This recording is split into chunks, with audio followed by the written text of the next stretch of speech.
D'un an des Jeux Olympiques, Versailles continue sa transformation pour accueillir les épreuves d'équitation. Juste à côté du château, la destruction du moulin de Saint-Cyr a commencé cette semaine. Une étape importante qui devrait métamorphoser tout un quartier. Le reportage d'Antoine Marguet et Méry Loisel. C'est un bâtiment d'un autre âge qui est en train de disparaître.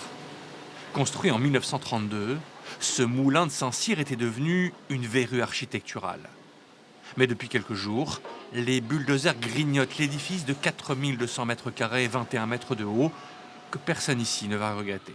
Ça fait bien un grand nombre d'années que d'autres maires avant moi avaient essayé de faire en sorte que ce bâtiment tombe.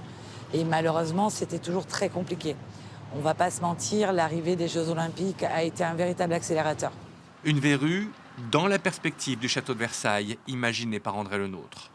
À quelques mètres du nouveau tram 13, le moulin est situé juste à côté du stade d'équitation de 35 000 places qui est en train d'être aménagé pour les épreuves d'équitation des Jeux Olympiques. Après sa destruction, l'espace libéré sera un élément essentiel pour les Jeux.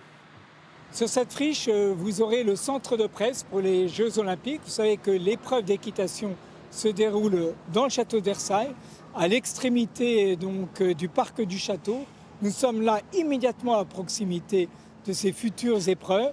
Donc les journalistes sont très proches et pour nous, c'est un héritage formidable parce que ça fait des années qu'il y avait cette verrue.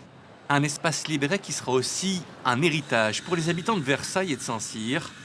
Juste à côté, c'est tout un écoquartier qui est en construction. Les premiers logements seront livrés courant 2025 après les Jeux Olympiques.